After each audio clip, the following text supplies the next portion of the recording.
Fargo and serving you on TV, online, and on the go. This is Valley News Live 10 at 10. God, and I look at it now and go, you jerk. Frustration and anger from a man who says he fell victim to a house painting scam and now he's out $1,600.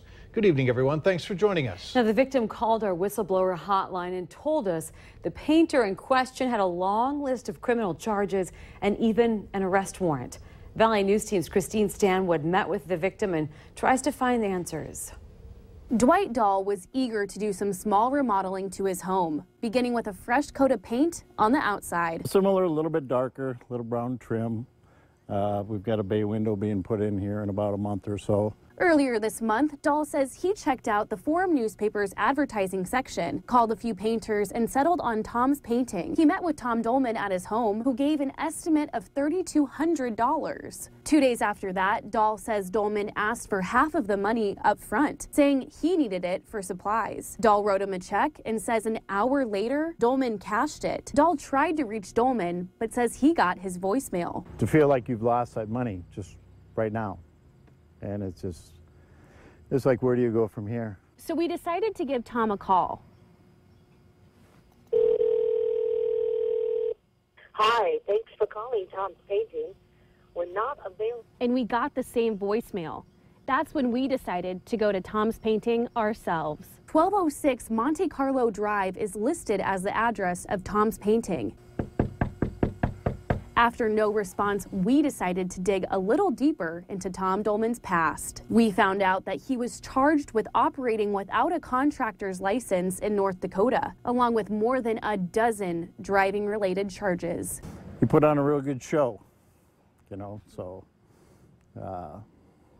it'll take a little bit before we decide on another contractor. Dahl says he hopes that no one else gets scammed. Get a life, man up.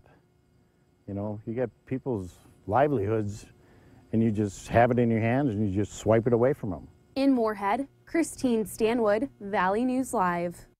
So what's next for Dahl? Well, he's taking him to small claims court and hoping that he gets his money back.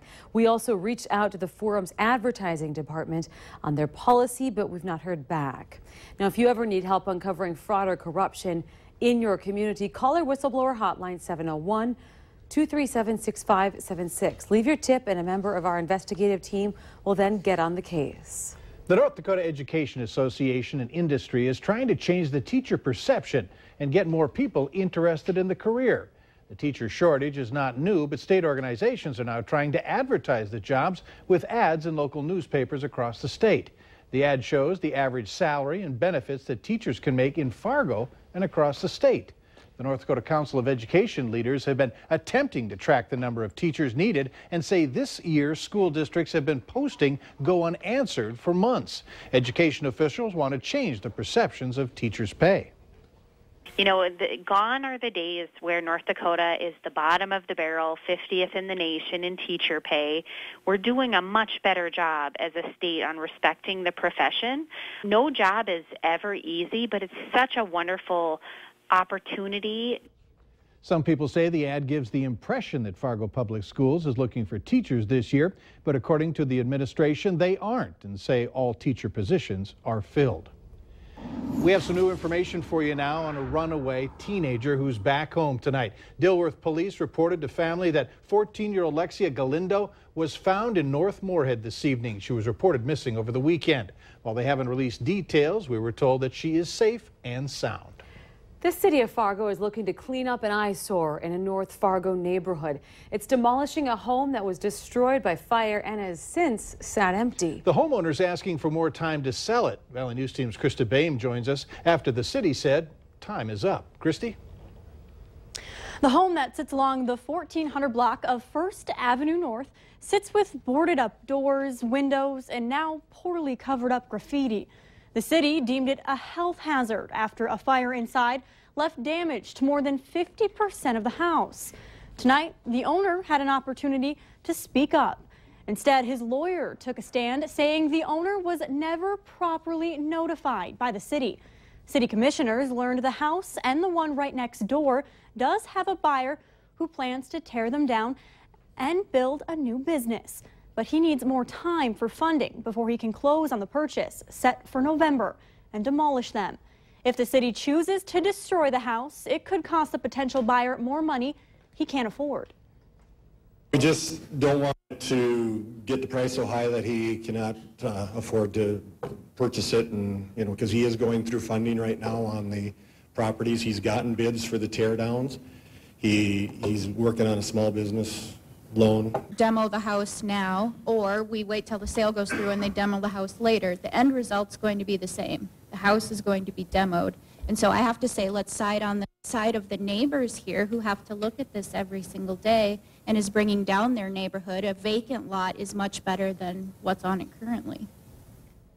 The owner now has 10 days to vacate, repair, or demolish the dangerous building. If he doesn't, the city will tear it down and the cost will be assessed back against the property. Mike?